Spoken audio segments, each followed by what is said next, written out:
నేను కిరణ్కి పిఆర్ఓగా పరిచయమైన పరిచయం ఫిజికల్గా ఇంటిమేట్ అయ్యేదాకా వెళ్ళింది. నేను తనని నమ్మి నా సర్వస్వాన్ని అతనికి అర్పించాను. కిరణ్కి పెళ్ళైన విషయం నాకు ముందు తెలీదు. నన్ను ప్రేమించాడు, పెళ్లి చేసుకుంటాడనే ఆశతో నేను కూడా కిరణ్ని ప్రాణంగా ప్రేమించాను. పొరపాటుగా జరిగిన ఒక తప్పును అడ్డం పెట్టుకొని నా ఉషని నాకు దూరం చేశావు. నా జీవితాన్ని నరకం చేశావు. ఏమైంది ఉషా? ఈరోజు కోర్టులో జరిగిన దాని గురించి ఆలోచిస్తున్నావా? లేదత్తయ్య. నువ్వు లేదని చెప్పినా నీ చూపులు అవునని మాట్లాడుతున్నాయమ్మా. అయినా మనం ఎంత ఆలోచించినా కేసు కోర్టు ఆవరణలోకి వెళ్ళిందంటే ఇక మనం న్యాయస్థానం ముందు నిమిత్త మాత్రులుగా నిలబడ్డం తప్ప ఏం చేయలేము. అసలు నా ఇన్నేళ్ల జీవితంలో ఈ కుటుంబం ఎన్నో పరీక్షలు ఎదుర్కొంది. కానీ ఇది మాత్రం ఎప్పుడూ చూడని పరీక్ష. నిజమే అత్తయ్య. ఈ కుటుంబం ఎన్నో తుఫాన్లను తట్టుకొని ఉండొచ్చు, కానీ ఇప్పుడు వచ్చింది తుఫాను కాదు. ఇది మన ఇంటి పునాదులను ప్రశ్నించే ప్రళయం. మనం దాన్ని ఎదుర్కోవాలి అంటే ధర్మంగా ముందుకు వెళ్ళాలి. ఉషా చెప్పింది నిజమే అత్తయ్య. కానీ ఈరోజు జరిగిన వాదనలో నాకు అర్థం కాని విషయం ఒకటుంది. ఏంటి హారిక అది? ఈరోజు కోర్టులో నిషా లాయర్ అన్ని అబద్ధాలు చెప్తున్నా, ఆ నిషా లేని కన్నీళ్లు పెట్టుకుని నాటకమాడుతున్నా ఆ జడ్జి గారు ఏమీ అనకుండా అలా ఎలా చూస్తూ కూర్చున్నారు? అసలు ఆ లాయర్ ప్రతి మాటలో మనల్ని అవమానిస్తుంటే ఆయన మౌనంగా ఎలా ఉండగలిగారు?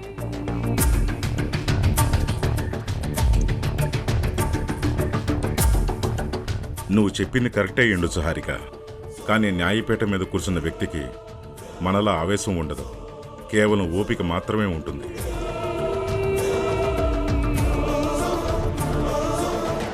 ఎందుకంటే ఆయన అక్కడ ఏమీ అనకుండా చూస్తూ ఊరుకున్నారంటే దానికి అర్థం నిషా మాటల్ని నమ్ముతున్నారని కాదు, ఒక బాధితురాలిగా తన వాదన చెప్పుకునే అవకాశం ఇస్తున్నట్టు. దానికి తోడు ఎవరు ఎన్ని వాదనలు వినిపించినా చివరికి న్యాయం చేసేది మాత్రం ఆ న్యాయమూర్తి అన్న విషయం మనం మర్చిపోకూడదు. అసలు ఇదంతా జరగడానికి, ఈ కుటుంబం వీధిలో పడడానికి ముఖ్య కారణం నేను.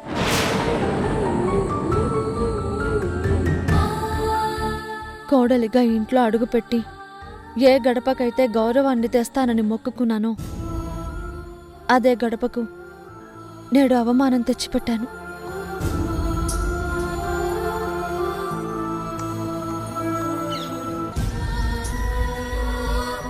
నా దురదృష్టమే మీ అందరికీ శాపమై చుట్టుకుంది మావయ్య. అలా అనకమ్మా. ఇప్పుడు నువ్వు ఇంటి కోడలివి కాదు, నా కూతురివి.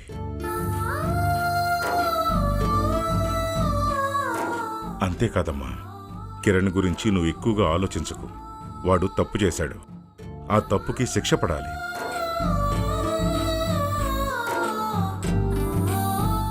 ఈసారి కోర్టులో అవసరమైతే వాడి వల్ల నీకు ఎదురైన సమస్యల గురించి, వాడు నిన్ను పెట్టిన మానసిక బాధల గురించి ఏమాత్రం ఆలోచించకుండా చెప్పేశాయి.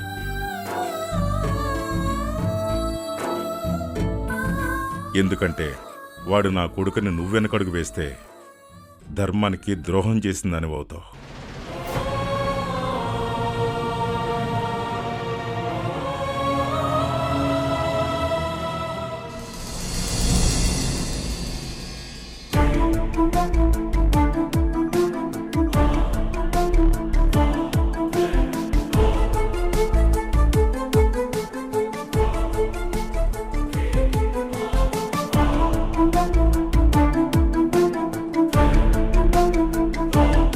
స్నేహం అనేది ఇద్దరి మధ్య ఉండే ఒక మంచి రిలేషన్. కానీ ఆ రిలేషన్ ని అడ్డం పెట్టుకుని మీరు తనకి శారీరకంగా దగ్గరయ్యారు. అసలు అసలు పెళ్ళైన మీరు ఇంకో అమ్మాయితో ఏకాంతంగా గడపాల్సిన అవసరం ఏమొచ్చింది? అయినా తాగిన మైకంలో పొరపాటు జరిగిందంటారు. మరి ఆ మైకంలో ఉన్నప్పుడు మీకు మీ భార్య ఉష గుర్తు కాలేదా?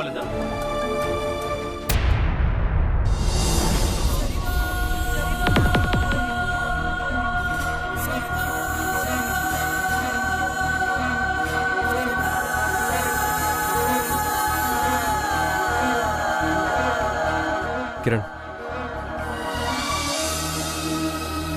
అరే కిరణ్, జరిగిందేదో జరిగిపోయింది. ఆ నిష ఆడుతున్నది పక్కా నాటకమని, తను చెప్పేవన్నీ అబద్ధాలని అందరికీ తెలిసేలా చేయాలి.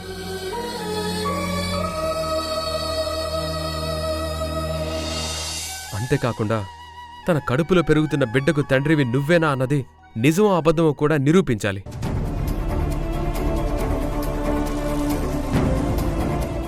ఇవన్నీ జరగాలంటే నువ్వు DNA టెస్ట్కి ఒప్పుకోవాలి. చూడు కిరణ్, నీ మెడికల్ రిపోర్ట్స్ ప్రకారం చూసినా నీకు పిల్లలు పుట్టే అవకాశం చాలా తక్కువ.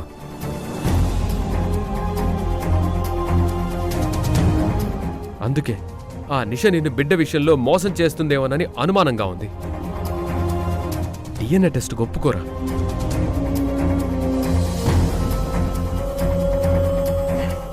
లేదన్నయ్య, వీడు DNA టెస్ట్కి ఒప్పుకోడు. ఎందుకంటే వీడు మనతో పాటు రక్తం పంచుకొని పుట్టిన వ్యక్తిత్వంలో మాత్రం ఆ సత్య హరిశ్చంద్రుడు లాంటివాడు. ఇచ్చిన మాట తప్పడు, తన నిజాయితీని వదిలిపెట్టడు. నీకొక విషయం చెప్పనా కిరణ్, నిజాయితీ అనేది మనిషిని నిలబెట్టాలి, కానీ నిలువునా బాధ పెట్టకూడదురా.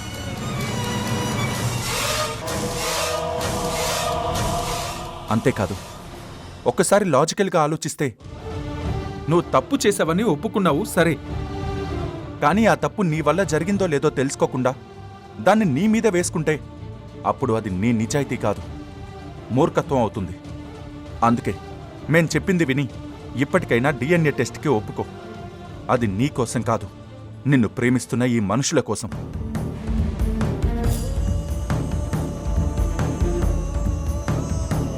నీపైన మేం పెట్టుకున్న ఆశల కోసమని అర్థం చేసుకో.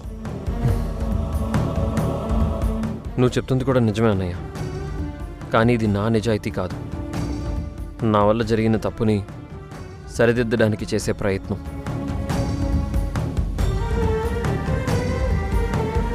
ఎందుకంటే లోకం కోసం బతికేవాడు మనిషి అవుతాడు, కానీ తన మనస్సాక్షి కోసం బతికేవాడు మహానుభావుడు అవుతాడు.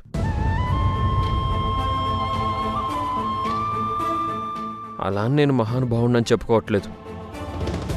అలా నా నిజాయితీని వదులుకొని అబద్ధం మీద బతకాలని కూడా అనుకోవట్లేదు.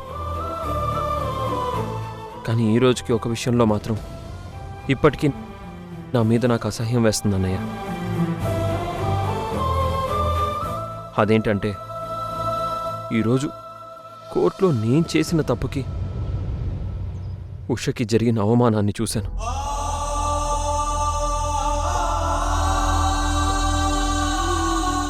అమ్మ బోన్లో నిలబడినప్పుడు తన కంట్లో నా మూలంగా రాలిన కన్నీళ్లను చూశాను. అప్పుడు ఆ క్షణం నాలో నేను నరకం అనుభవించాను.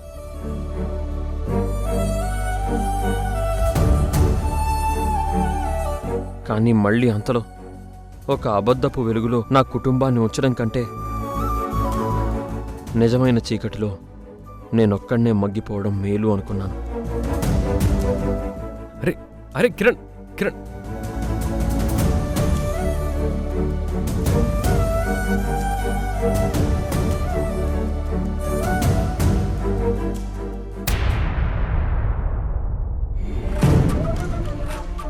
ఉషా గారు, మీ భర్త నిషా అనే అమ్మాయితో సంబంధం పెట్టుకున్నాడని మీకు తెలిసినప్పుడు మీ రియాక్షన్ ఏంటి? మీ ఆయన తప్పు చేశాడని మీరు నమ్ముతున్నారా? నమ్ముతున్నాను. ఎందుకంటే తను పొరపాటు చేశానని ఆయనే నా ముందు ఒప్పుకున్నారు.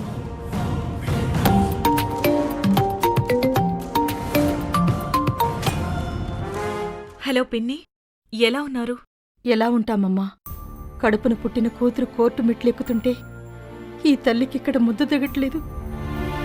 ఇంతకీ కోర్టులో ఏం జరిగిందమ్మా? ఏమని చెప్పను పిన్ని, అంతా గందరగోళంగా ఉంది. ఉషా బోనులో నిలబడి ధైర్యంగానే జరిగిందంతా చెప్పింది.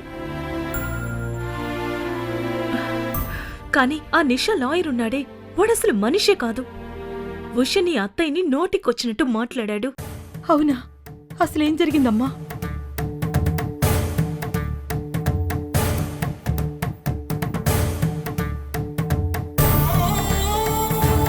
అయ్యో భగవంతుడా, నా కూతురు ఎవరికి ఏ పాపం చేసిందని ఇన్ని పరీక్షలు పెడుతున్నావు. అమ్మా హారిక, ఇంతకీ జడ్జి గారు ఏమన్నారు? ఏమంటారు పిన్ని, విచారణ జరుగుతున్నప్పుడే ఆ నిషా స్పృహ తప్పి పడిపోయింది. దాంతో కేసు వాయిదా పడింది. కోర్టులో ఇంత జరిగాక నా కూతురు ప్రాణం ఎంతలా విలవిలలాడిపోతుందో. ఒక్కసారి ఉషతో మాట్లాడించమ్మా. లేదు పిన్ని, ఉషా ఇప్పుడు ఎవరితోనూ మాట్లాడడం లేదు. ఎందుకంటే నిజం చెప్పి తను నిందలు మోస్తూ నిశ్శబ్దంగా ఉంటూ మనసులో నరకం చూస్తుంది. అమ్మా హారిక, నా కూతుర్ని జాగ్రత్తగా చూసుకోమ్మా. తోడబుట్టకపోయినా అది నీకు చెల్లెల్లాంటిది. అలాగే పిన్ని, ఉషని నేను చూసుకుంటాను. మీరు జాగ్రత్తగా ఉండండి. అలాగేనమ్మా, ఉంటాను.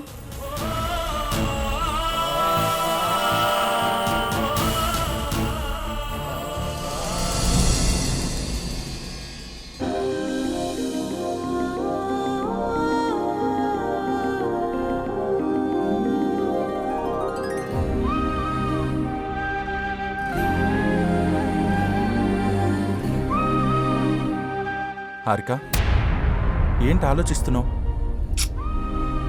తరుణ్, ఇవాళ కోర్టులో మన లాయర్ వాదన చూస్తుంటే అసలు అతనంత గట్టోడు కాదని నాకు అనుమానం కలుగుతుంది. అలా అంటావేంటి హారిక? ఆయన సిటీలోనే టాప్ లాయర్. లా ప్రకారం ఏం చేయాలో ఆయన అదే చేస్తాడు. ఏ చేయలేదా? లా ప్రకారం చేయడం కాదు తరుణ్, అవతలి వాళ్ళ కుతంత్రాన్ని బట్టబయలు చేయాలి. ఎలా అంటే ఆ నిషాని బోన్లో నిలబెట్టినప్పుడు ఏదో 2-3 ప్రశ్నలతో వదిలేయకుండా దాంతో చెడుగుడు ఆడుకోవాలి. చెడుగుడు ఆడడానికి అది గ్రౌండ్ కాదు హారిక, కోర్టు. అక్కడ ఆధారాలు కావాలి. ఆధారాల కంటే ముందు ఆ నిషా బుద్ధేంటో తెలియాలి కదా తరుణ్. ఒకప్పుడు పిచ్చిగా కిరణ్ వెంట పడింది. కిరణ్ ఉషని పెళ్లి చేసుకున్నాడని తెలియగానే కక్ష పెంచుకుంది. యాక్సిడెంట్ అయినప్పుడు తన రూపం మారింది, కాని ఆ కసి మాత్రం మారలేదు. అందుకే కిరణ్ని దక్కించుకోవడానికి ఒక ప్లాన్ ప్రకారం నెల తప్పి ఇప్పుడు మన నెత్తనెక్కి కూర్చుంది. అసలు నిషా కడుపులో బిడ్డకి కిరణ్ తండ్రి అని గ్యారంటీ ఏంటి? హారిక, నువ్వేం మాట్లాడుతున్నావో నీకైనా అర్థమవుతుందా? మొదట్నుంచి ఆ తప్పు తన వల్లే జరిగిందని కిరణ్ స్వయంగా ఒప్పుకున్నాడు కదా. కిరణ్ ఒప్పుకుంది ఆ రాత్రి తను మత్తులో ఉన్నానని, మత్తులో ఆ తప్పు జరిగింది అని. మన కిరణ్ మంచితనాన్ని, అమాయకత్వాన్ని ఆసరాగా చేసుకుని ఆ నిష కావాలని కిరణ్ని ట్రాప్ చేసిందేమో అనిపిస్తుంది. చాలు హారిక, ఇంత డీటెయిల్డ్గా ఇన్వెస్టిగేషన్ చేస్తున్నావు. నాకు తెలిసి ఇంజనీరింగ్ డిగ్రీ బదులు లాయర్ డిగ్రీ చేసుంటే బాగుండేదేమో. అసలు మీరొక పోలీస్ ఆఫీసర్ అయ్యుండి కూడా ఆ నిష ఒక నేరస్తురాలని ఎందుకు అనుమానించడం లేదు? హారిక, నువ్వు ప్రతిదాన్ని మనసుకు తీసుకుంటే ఎలా? అయినా పోలీసులుగా మేము ఊహల కన్నా సాక్ష్యాలనే నమ్ముతాము. ఇకపోతే కిరణ్ విషయంలో ఆ తప్పు వాడు చేసినట్టుగా ఒప్పుకోవడం మనకు మైనస్ అయింది. నేరం రుజువైతే కిరణ్కి శిక్ష తగ్గేలా చూడ్డం తప్ప మనమేం చేయలేం. శిక్ష తగ్గించడం కాదు, ఆ నిషా ముసుగు తొలగించడం మన లక్ష్యం అవ్వాలి. నువ్వు చెప్పిన దాంట్లో పాయింట్ ఉంది, కానీ ఇవన్నీ కోర్టులో ప్రూవ్ చేయడం అంత సులభం కాదు. సులభం కాదు అంటే ఎలా తరుణ్? కుటుంబం కోసం మనం ఏదో ఒకటి చెయ్యాలి. మనం ప్రేమించేవాళ్లు బాధలో ఉంటే చూడలేకపోతున్నాను తరుణ్.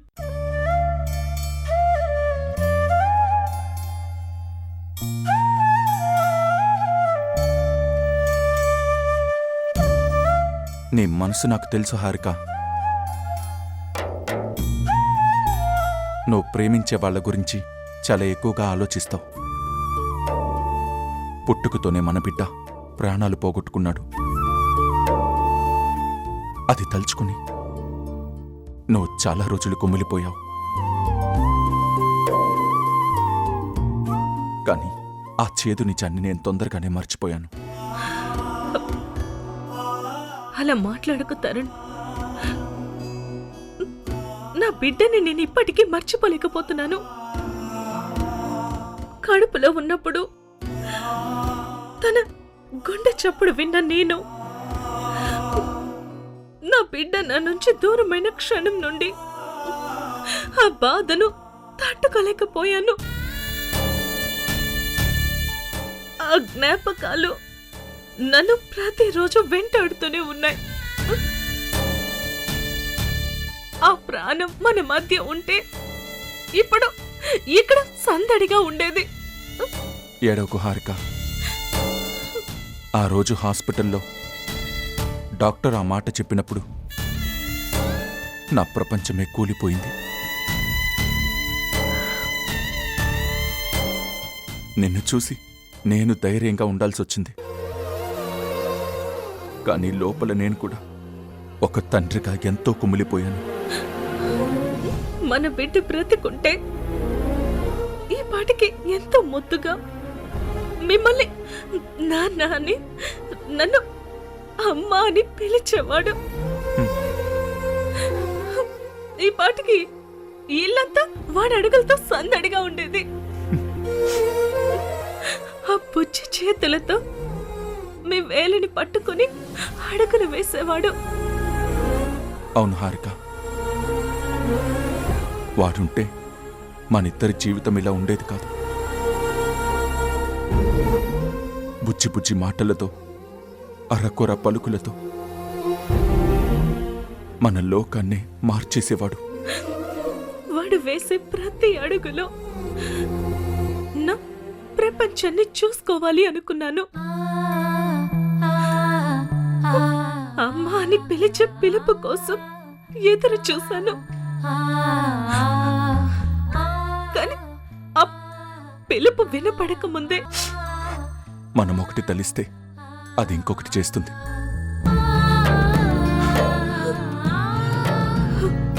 అవును తరుణ్, వాడు మన మధ్య లేకపోయినా మన ప్రతి శ్వాసలో ఉన్నాడు. ఏ రోజుకైనా మళ్ళీ వాడు మన కడుపులో పుడతాడు.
ఏమండి?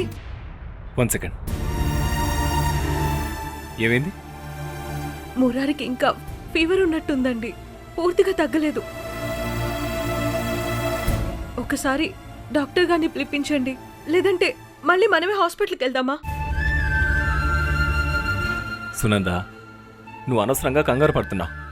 డాక్టర్ గారు మెడిసిన్ ఇచ్చారు కదా, అది వాడితే సరిపోతుంది. మళ్ళీ హాస్పిటల్కి ఎందుకు? లేదండి, ఆయన మెడిసిన్ తీసుకున్న 4 అవర్స్లో ఫీవర్ పూర్తిగా తగ్గిపోతుందన్నారు. ఇప్పటికి మెడిసిన్ తీసుకుని కరెక్ట్గా 4 అవర్స్ అయింది, ఆయన ఫీవర్ తగ్గలేదండి.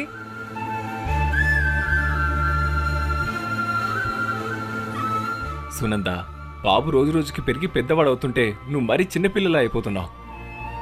అదేంటండి అలా మాట్లాడుతున్నారు? నేను అన్న దాంట్లో తప్పే ఉంది. సునంద, 4 అవర్స్ అంటే ఎగ్జాక్ట్గా 4 అవర్స్కి తగ్గిపోతుందా? కొంచెం అటు ఇటు అవుతుంది, వెయిట్ చేద్దాం. అది కాదండి, ఎప్పుడూ హుషారుగా ఉండేవాడు, ఇప్పుడు ఇలా ఫీవర్తో ఇబ్బంది పడుతుంటే చూడలేకపోతున్నాను.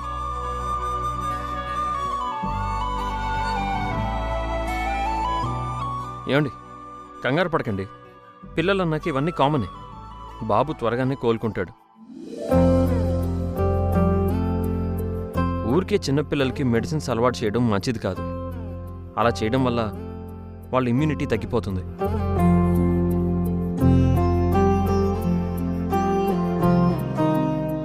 తల్లి మనసు అర్థం కావాలంటే మీరు తండ్రులా కాదు, తల్లులా పుట్టాలి. కొడుకు మీద ఎంత ప్రేమ పెంచుకున్నావు సునంద. ఇంత ప్రేమ పెంచుకున్న నువ్వు ఆ అసలు నిజం తెలిస్తే నువ్వు బ్రతకగలవా? ఐఎమ్ సారీ అండి, మా ప్రయత్నం మేము చేశాం, కానీ బిడ్డ బ్రతకలేదు.